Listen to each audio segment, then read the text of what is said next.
Personal confuser. Don't whine, don't moan, don't yell. Just call for help. See you next time. Bye-bye. Tonight, turn your toast into geeky art with one simple hack.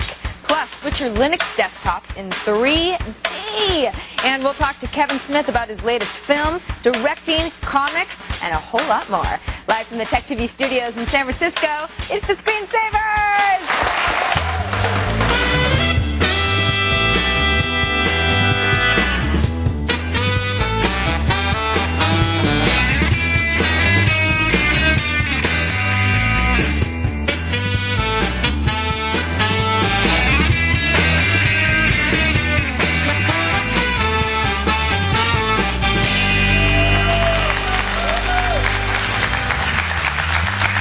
Good evening, ladies and gentlemen, and welcome to the Screensavers. I'm Patrick Norton. And I'm Kevin Rose. Thanks for joining us on the Screensavers. This is the place that shows you the latest and greatest in the world of technology. Bleeding edge, even. Scary bleeding edge. Yes, indeed. And I'm actually back from L.A., just got back. We did a little war driving looking for open wireless access points. You didn't get caught. No, we didn't get caught. Well, we got in a little bit of trouble, but we get it on video? Yeah, we did it on video as well. We also did some war spying, which is I took a modified X10. Step out of the car, sir. Yeah, that's basically what happened. Put down the notebook, sir. Dan tried to jump a fence. It was not good. We got kicked out. I broke my leg. Yeah, we got kicked out in a couple places.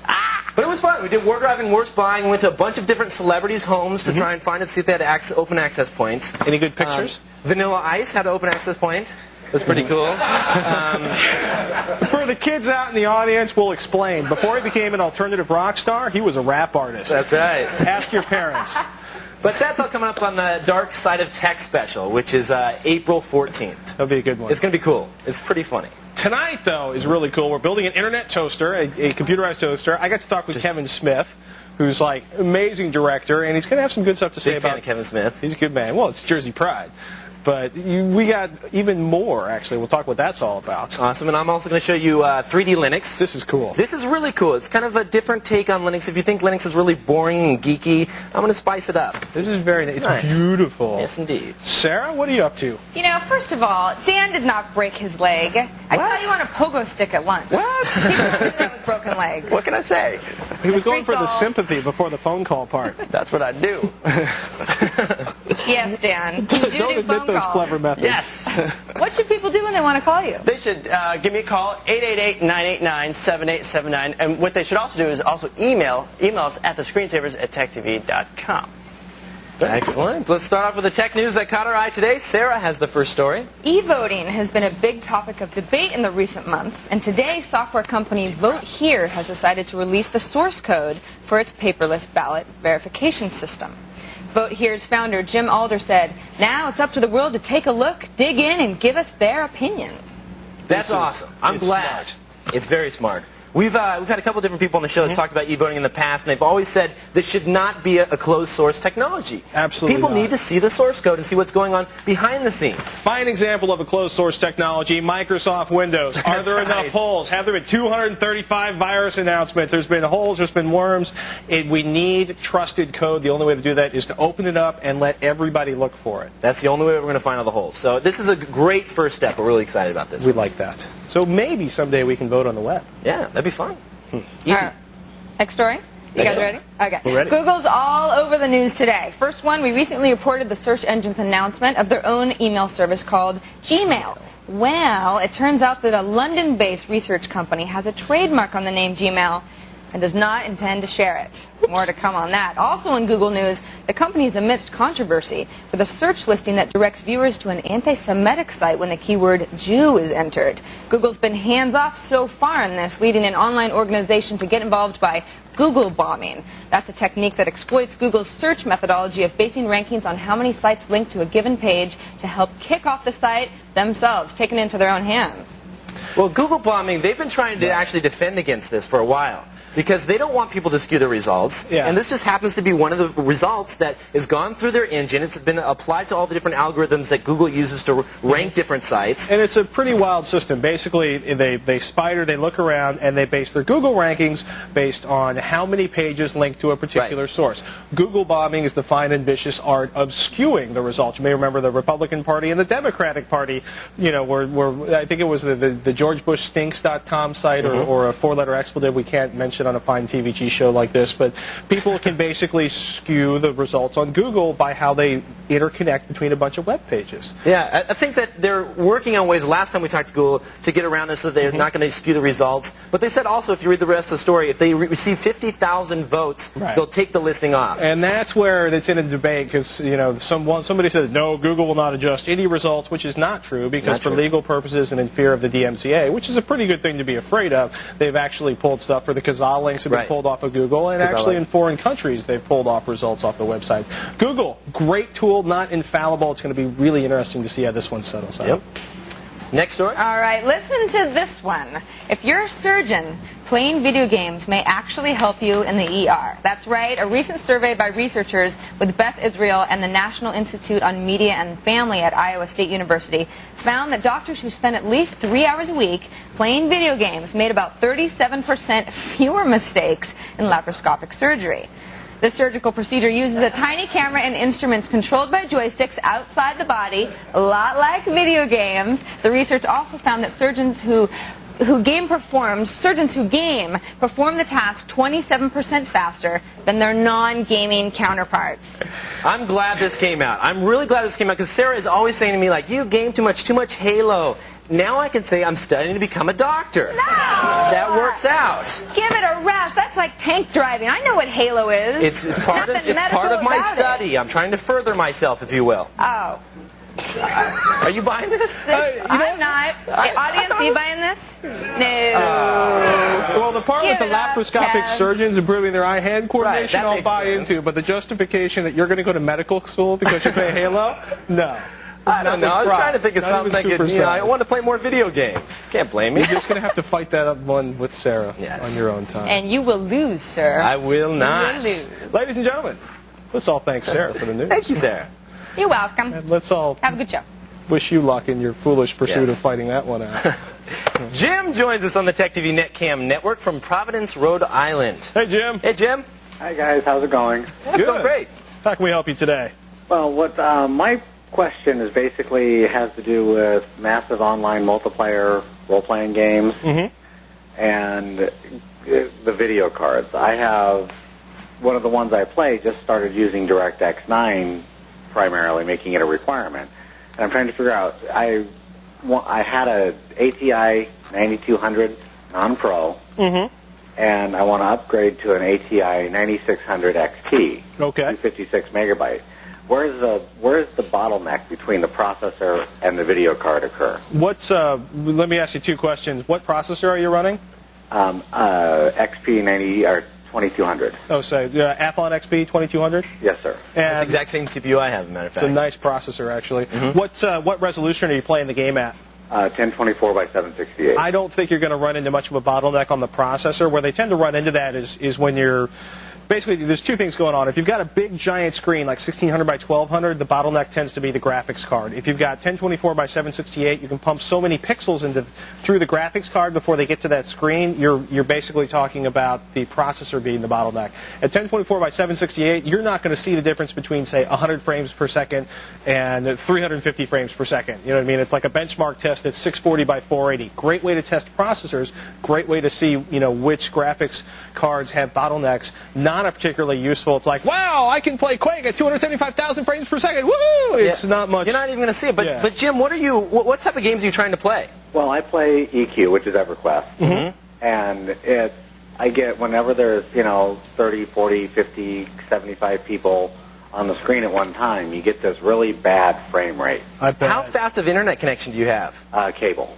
cable modem. Yeah, I said, so- well, that could be an issue because when you get all those people in there's so much data that has to go back and forth. When you're mapping coordinates of different players moving around the machine, that information has to be sent to your local machine so that they can render the graphics.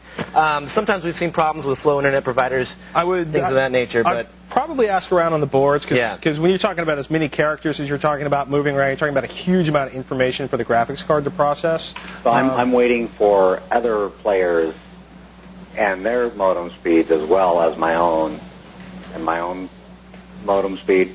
Mm-hmm. Is that a fair assumption? I actually would. I'd probably doubt that in this case. it's a little bit of both, maybe. It depends on it its impacts connectivity. it. I'll be honest with you. If they just moved to DirectX 9, you're running a 9200, which is not the hottest graphics card in the planet. That's why it's selling for about $40 now.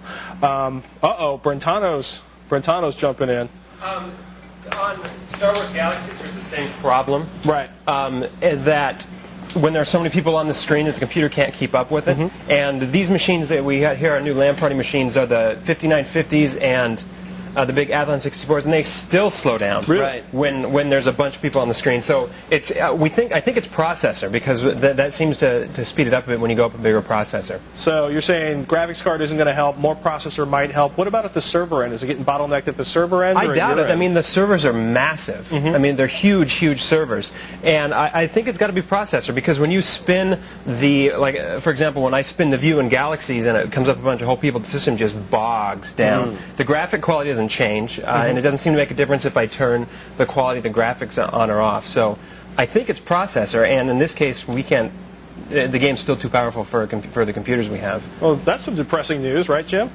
We have the fastest processors on the planet, and it's still not fixing the problem on a different version of the same basic game engine. Well, Well, we'll just have to wait and see. You know, it's always getting better. Every single time I upgrade my processor, every time I get more RAM and things of that nature, I'm always seeing a little performance jump, so we'll have to just wait and see. All right, Jim. If anybody out there has some ideas for speeding up EverQuest, give us an email at screensavers@techtv.com. Good question, Jim. Thank you, Mr. Brentano. Ladies and gentlemen, we're just getting started. You've heard of multiple desktops in Linux. How about multiple 3D desktops? Kevin's going to show you. And up next, it's time to hack your breakfast. We serve up some toast, geek style, when the Screensavers continues.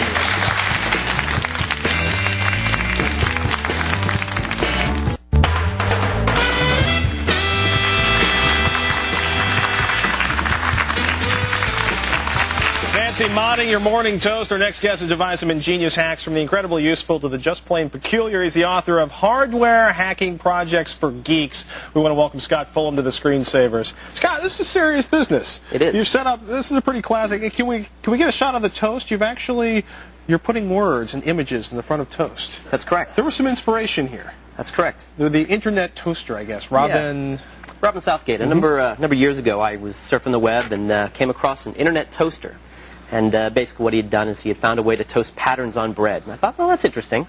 But I read through in more detail, and it was pretty complicated. There were motors and all kinds of different stuff. It was like 19th century English clockwork. Yeah, exactly. It was pretty complicated. So I thought, there's got to be an easier and simpler way to do this. We like that. So you came up, we actually have the toaster here. You want to walk us through the basic modification process? Yeah, so what we're going to do is we're actually going to modify the heating elements.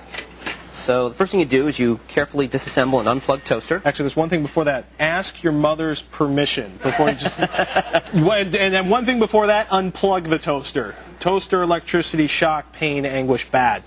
Don't do this without mom's permission. Sorry. Right. We have to do that because every so often we don't. We get a really horrible email. Is that the toasting element right there? This is the toasting element, or one of the toasting elements in the toaster. So what's going on here? So what this is nichrome wire. And nichrome wire heats up when you put electrical current through it.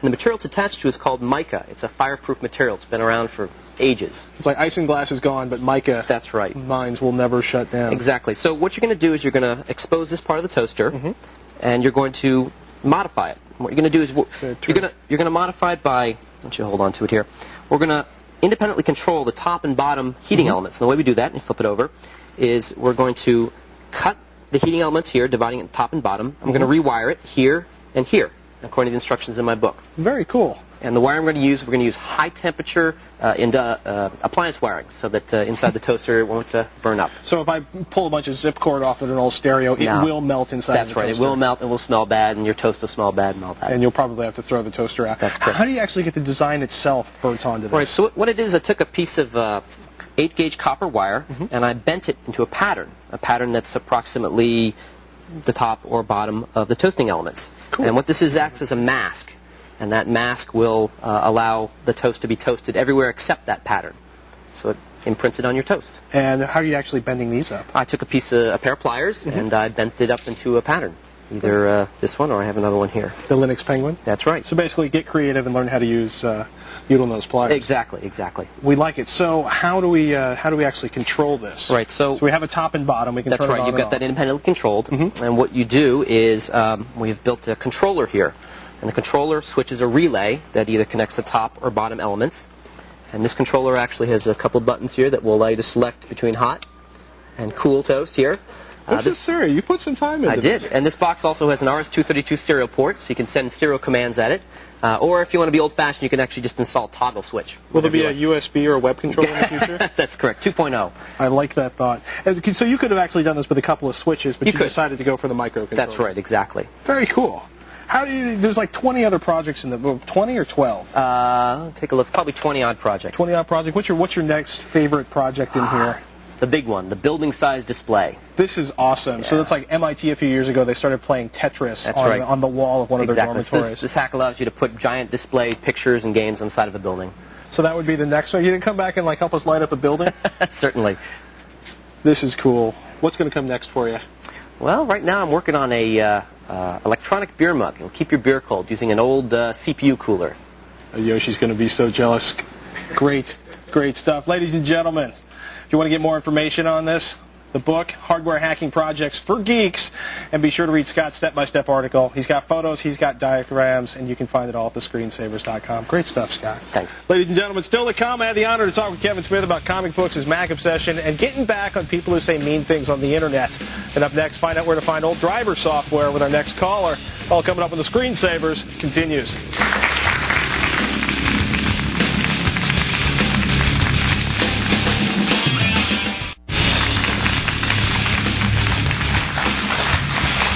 Indeed. Don't forget to register for this week's Screensavers LAN party. Powered by NVIDIA. We're in our last week of Battlefield Vietnam. Grab your M16 and jump in a tank.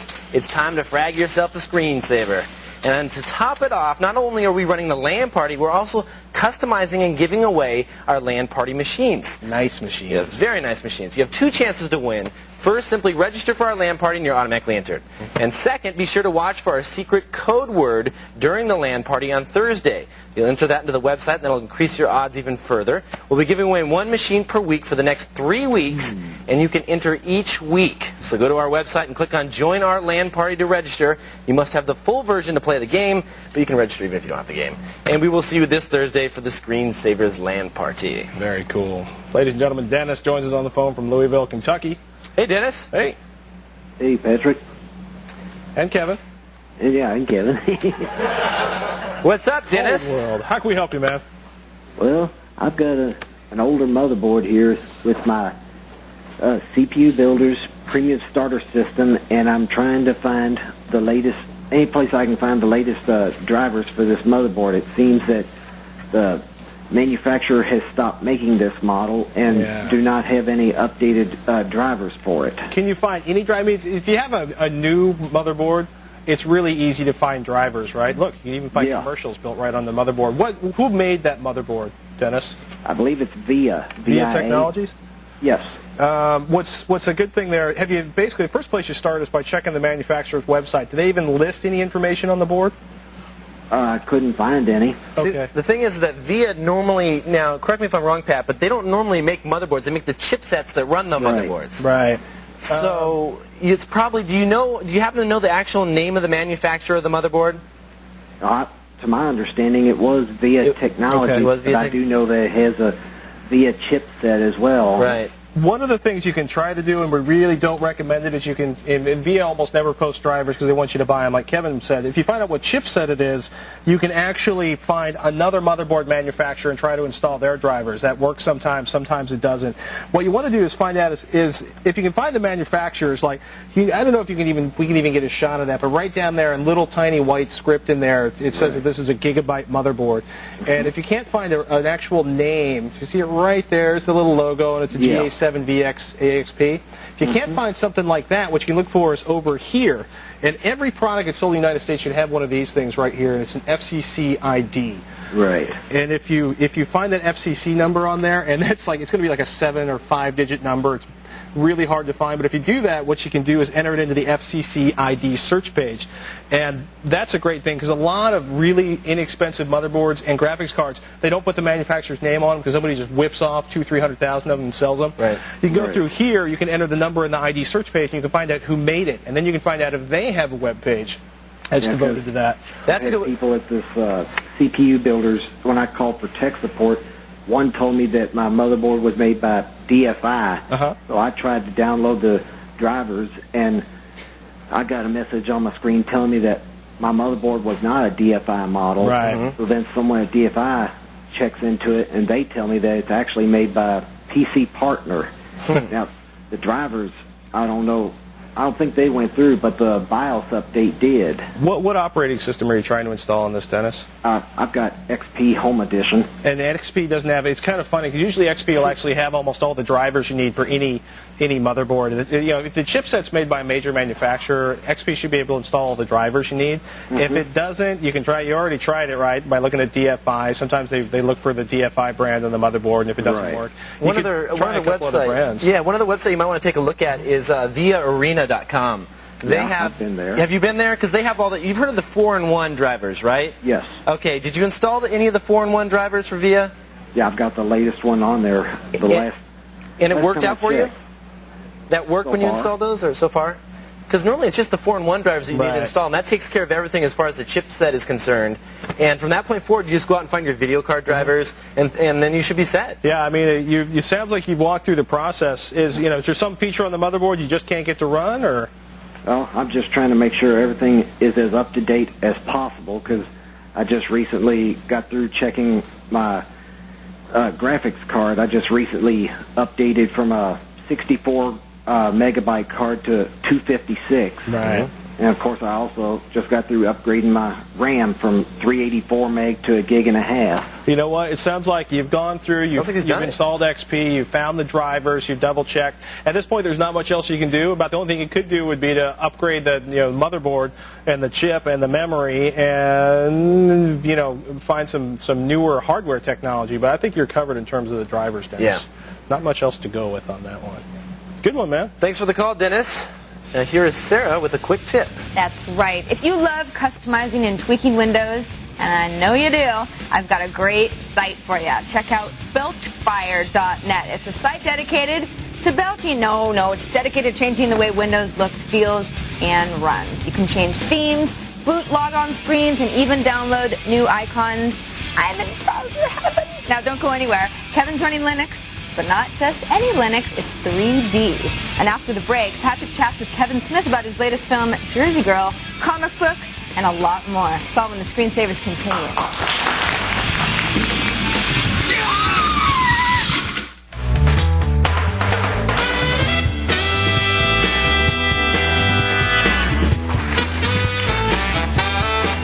Welcome back to the Screensavers. I'm Patrick Norton. And I'm Kevin Rose. Coming up in this half hour, I'm going to show you a new way to switch your Linux desktops in 3D. It's very cool. It is pretty cool. It's so pretty. Plus, the other day I got the chance to chat with Kevin Smith about directing comic books in his latest film, Jersey Girl. Let's take a look. What does yours look like?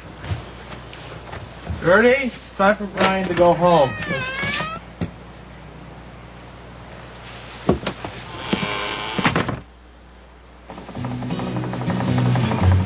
What are your intentions? Huh?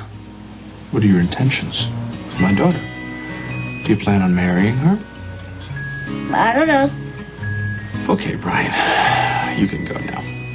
Come back with a ring. Joining us via satellite from Los Angeles, writer, director, actor, and fellow Jersey expatriate Kevin Smith. Welcome to the Screensavers, Kevin. Jersey Girl, saw it. Great flick. I'm also a huge fan of everything else you've done. This is not a typical Kevin Smith movie. Can you tell us a little bit about why Jersey Girl is so different?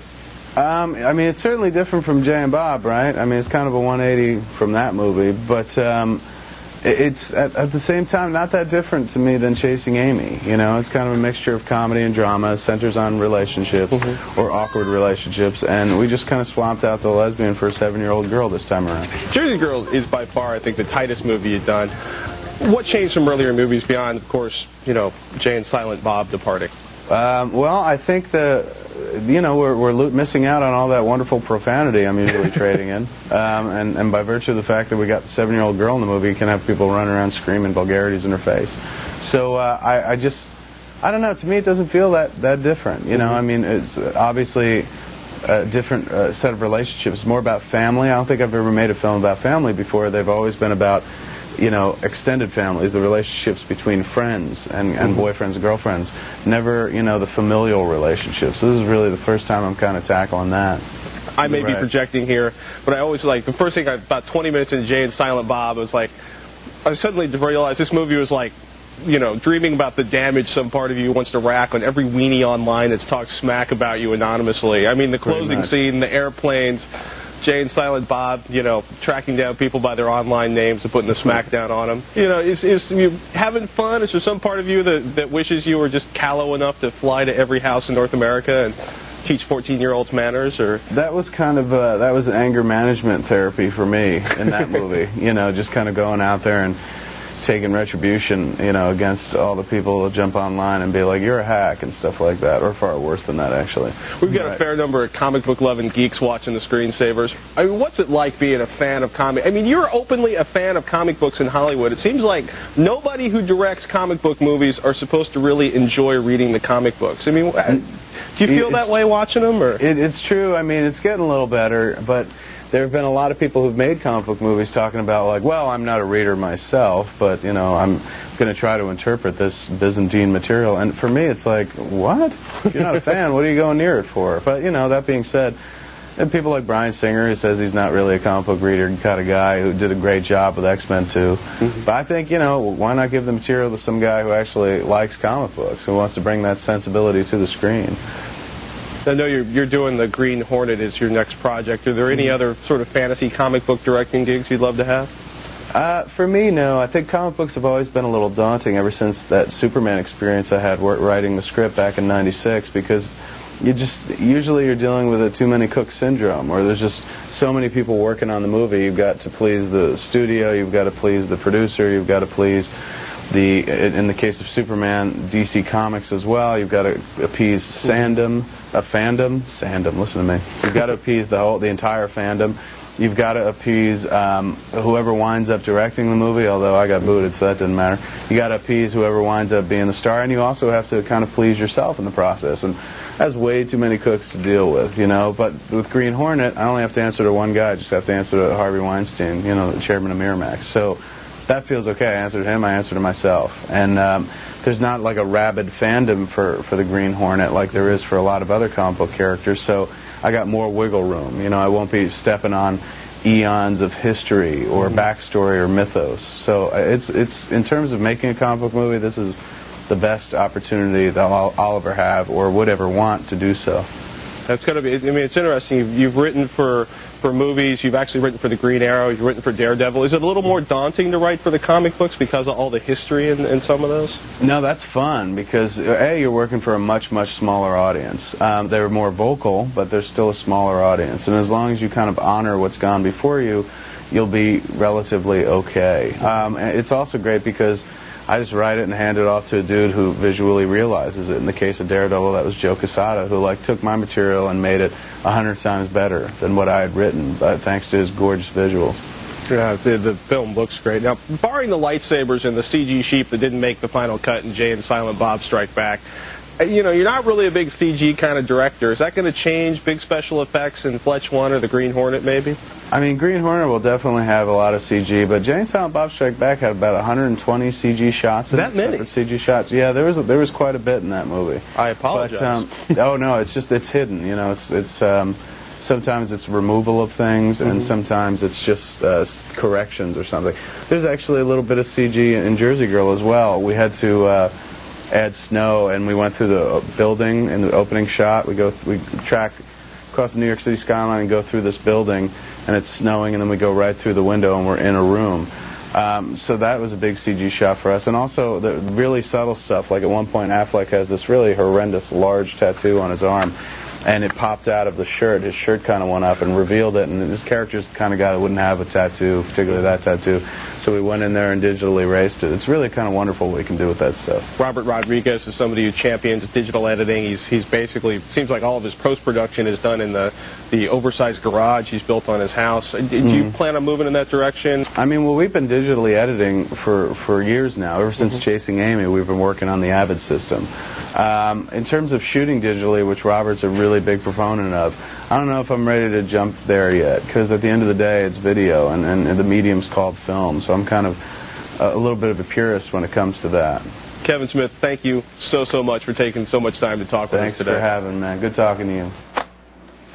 You can tell that we were both about 3/4 awake there. That's like half the interview. We had so much to talk about, we couldn't actually fit it in one segment. So be sure to watch on April 30th. We're going to bring Kevin back out, talk about his love affair and addiction to Macs, the scary places he uses them, and some gossip about the Preacher comic book movie. And if you missed it or you want to watch it again, we got the Kevin Smith interview unedited, plus links to all of his websites, including News Askew, View Askew, and all the others on the screensavers.com. I wanted to interview him. That was awesome. He was fun. I bet. He was a cool guy. Stay where you are. Learn how to secure your cable internet connection with our next caller. And 3D Linux desktop switching up next when the Screensavers continues.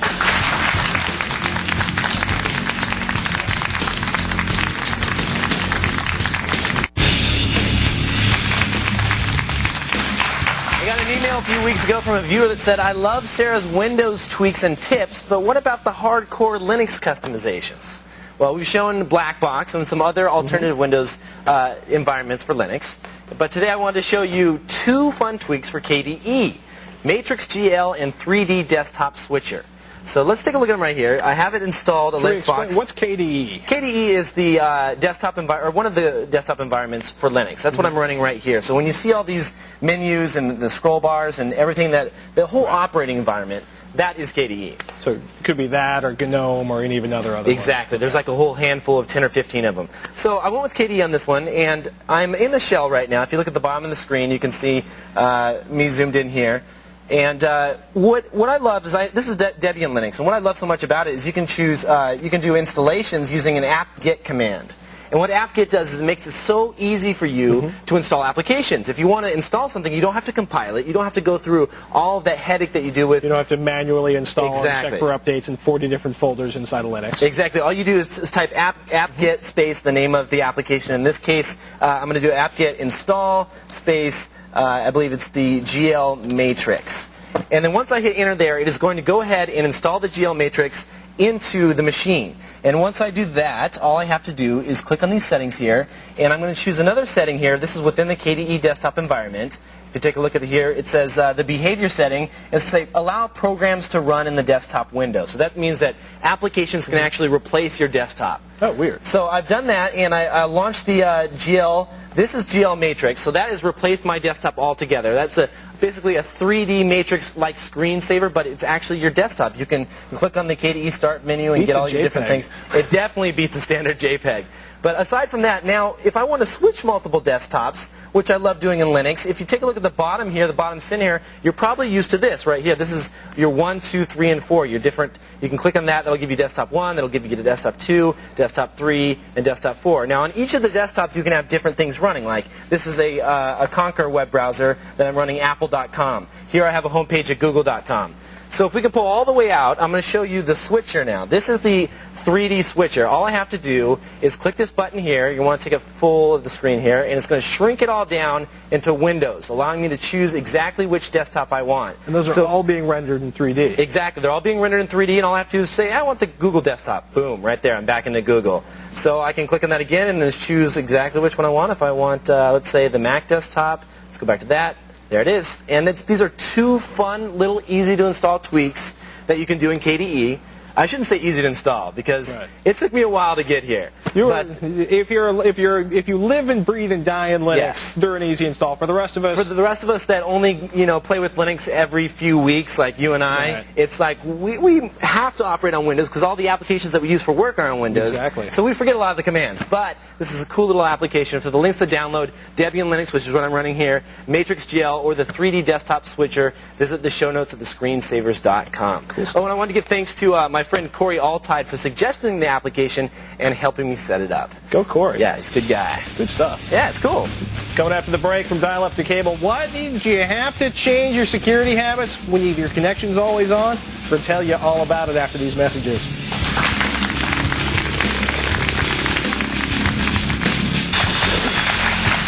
Be sure to catch tomorrow's show. Get access to the government's secret scientific information, and we're going to show you how you can build your own bootable Windows CD. Plus, Sarah gives your startup button a whole new look. It's a classic tip, and it's all on tomorrow's show. Brent joins us on the phone from Tilton, Illinois. Hey, Brent. Hey, Brent. Hey, guys. How's it going? Pretty good. Good. How can we help you today? Well, my family is upgrading from dial-up to cable internet access, and I was just wondering what I needed to do about security. Are you excited? Oh, yeah. Yeah. I bet you're insanely excited. Big jump. It's amazing. Yes. What are you running on security-wise on your dial-up connection right now? Nothing really. We're just going through AOL and, not a whole lot. Yeah, the problem there is mostly AOL pop-ups. Right. What operating system are you running? Windows 98. Okay. Are you going to connect a bunch of PCs in the house, or is it primarily one PC? Well, it's mainly that one. I'm going to try to set up a router and get my own personal computer on there, but mainly that one. Okay. Biggest thing is the funny thing about cable modems is basically it's like being on a network LAN inside of an office. You and everybody else on that particular segment of that network on your computer modem, your cable modem essentially has access to everybody else's systems if you don't put a firewall in between that connection and your house. So that would be the first thing I would say would be to build a firewall. Yeah, Brent, did you have anything in mind as far as what you wanted to go with? I'm sure you've probably heard of us talk about the Linksys routers that you can buy. Mm-hmm. Was that something you were interested in, or? Well, if I'm going to set up a router, I don't really know a whole lot about that, so I didn't know if that would work for a firewall. I know at college I used Zone Alarm for my own personal computer there on their network. And that seemed to work well. If you had like one computer and you were going to connect it directly to the cable modem and you were never ever going to add any more to the system, download the software firewall, set that up, run it. Zone Alarm's an excellent choice. It's available free, which is a big plus, and you're pretty much done.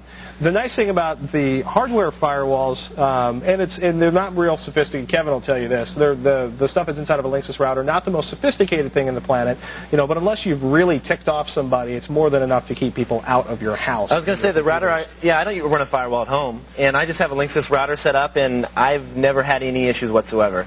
I consider them to be completely safe because you're actually running NAT on the router, so you get an internal IP address. You're not actually connected to the outside world. The router sits in front of all of that. So if anybody ever tries to connect you, they have to come through the router first, which is only has certain ports open and things of that nature to help protect yourself. And it's nice because you don't have to worry. You worry a lot less about getting a message like, oh, can this application access this? It tends to take a little of the maintenance trauma out of it if you just throw a Linksys up there. And it makes it easier, especially if you want to go wireless for the connection on the other computers. You can get a wireless router. They're under $100, and they're really clean and simple to set up. All right. Cool, man. The other thing you can do if you want, you can set up SmoothWall. If you feel like, buying a garage sale PC and a couple of network cards and getting all manual on it, you could actually build a SmoothWall router. It'd be a little more protection, but the truth is, unless you've really ticked somebody off and they know where you live and what your IP address is, your stuff should be totally safe. Just put a Linksys or another low-cost firewall up there. And for the users out there that do have that Windows XP, I know you're running a 98, you can use the built-in firewall that's completely free into XP for one extra little layer of protection, but a lot of people like that. And I'd turn that on before I can, especially if I didn't have a firewall in between my home network or my computer and either a cable or a DSL modem, turn on that firewall on Windows XP before you connect it to that modem for the first time. There's some sketchy stuff floating out there. Let's check in with Dan. Thanks, Brent, by the way. Let's check in with Dan for a helpful tip Thank you. Kevin, how would you like to send a video of your pretty face via email? How about even backing up your calendar, contacts, and your mail? Well, you can with Outlook, but not right out of the box. Go to the screensavers. Go to the screensavers.com/show notes to get links to all the official Microsoft Outlook add-ins and everything. You know, it's all good. But stay where you are, because coming up next, we got the final emails just for you right after these commercial breaks.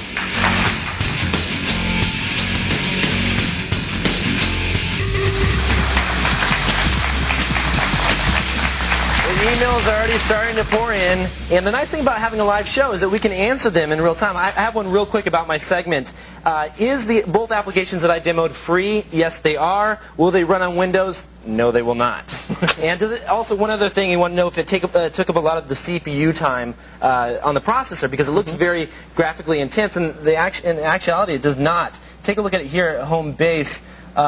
This is a fairly slow machine, and you can see it's fast. I mean, it just flies right up there. So this is not even stressing the CPU. I was looking at the CPU, and I was about 2%, so not a problem whatsoever. Cool little application. Under 2%. That's not even noticeable. Yeah, it's all optimized for OpenGL. It's extremely fast. Outstanding. Now, Sarah's got all the emails, though. I do. Shall we get right into it? This one's from Daryl in Chandler, Arizona. Hi, Daryl. I want to know, should I upgrade my PC to AMD 64 now or wait till the 939-pin motherboards come out? Ooh, I'd say wait. Absolutely. I would say wait, because new pinouts are coming in the motherboards, and also PCI Express. You got to wait for that as well. If you're buying a high-end, this is like, it's a great, anything other than a high-end system, this is a great time to buy because prices are low. But yeah, if you want to buy the fastest systems, wait until the new motherboards and wait until the PCI Express slots come out, or you're going to be buying another motherboard in 6 or 10 months when you want to buy another graphics card. That's right. That would be bad. Hold off for now on the high-end. All right. This one's from Jason at seethroughtattoo.com. Whatever that means. Is there any small program I can install that will give me a display on the desktop of my processor temperature? Yeah. Depends on which processor you have. Some of them actually have basically a thermal diode built in that allows you to sense the temperature of them. But what you're looking for is Motherboard Monitor 5.0. And this is a great website, mbm.livewiredev.com. But it's a free download. And let's see if I can find you a picture of that. Did it not come up? It's not your system. Let's try that again. There's a screenshot of it. Motherboard Monitor is the application you want, and what it'll do is it'll tell you the temperature, what format you want to use, and you can actually turn around and in some cases have it shut down the system if things go horribly wrong and start running really, really fast. Yeah, this is a cool little application. I've used this in the past, and it'll monitor all different types of things. Yeah, good, clean way to do it. That would be the easiest and simplest one to check out. Cool. Okay, this is one from Aaron in Cincinnati. I'm wondering if there's an easy way to convert my iTunes bot music into MP3 format. Very common question. Take it away. Shockingly common question. Yeah.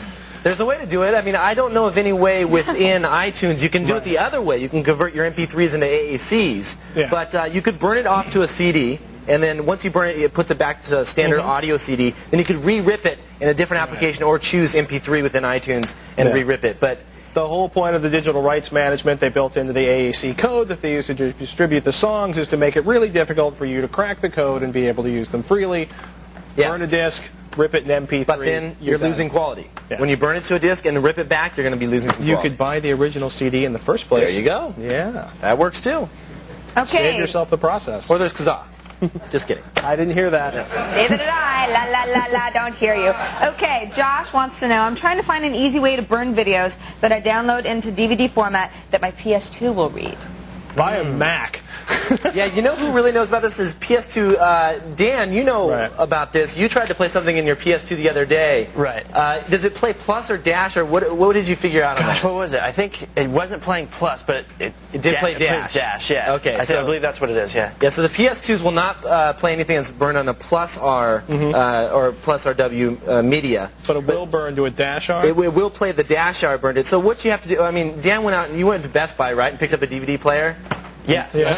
I mean, DVD players are so cheap now. They have ones that play both Plus and Dash for like $80 and even less than that. I'll check it tonight, though, and see. Okay. Make sure. Put that in the show notes. We'll find out for people that want to know. Or it's a segment. Yeah, there you go. I'm with you. Buy the cheap DVD player. We got to go, folks. That's it for this edition of Screensavers. I'm Patrick Norton. And I'm Kevin Rose. Thanks for joining us. We'd like to thank our guests Scott Fullman and Kevin Smith. See you next time. Have a great night.